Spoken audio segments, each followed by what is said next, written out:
Kerajaan persekutuan tentunya terikat dengan perlembagaan dan perjanjian dan menghormati proses perundangan.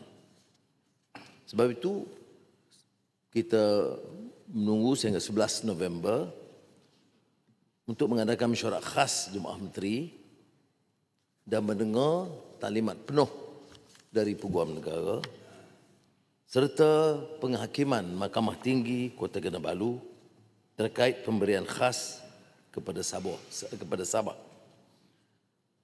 Setelah penelitian dan mengambil kira semua pertimbangan, Kerajaan Persekutuan telah memutuskan untuk tidak membuat rayuan terhadap pemberian khas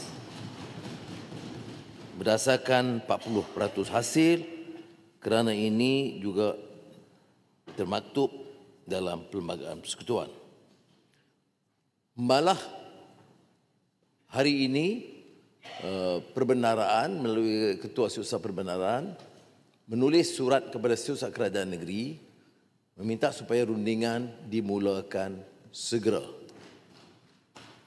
Jadi supaya tidak ada lagi penangguhan. Jadi saya nak jelaskan sebelum saya rujuk kepada bahagian kedua supaya mengelakkan kekeliruan. Ada yang menafsirkan keputusan Jabatan Peguam Negara untuk memfail rayuan itu akan juga mengungkit isu pertama. Saya jelaskan sekali lagi, tidak ada rayuan dalam isu pemberian khas. Noktah.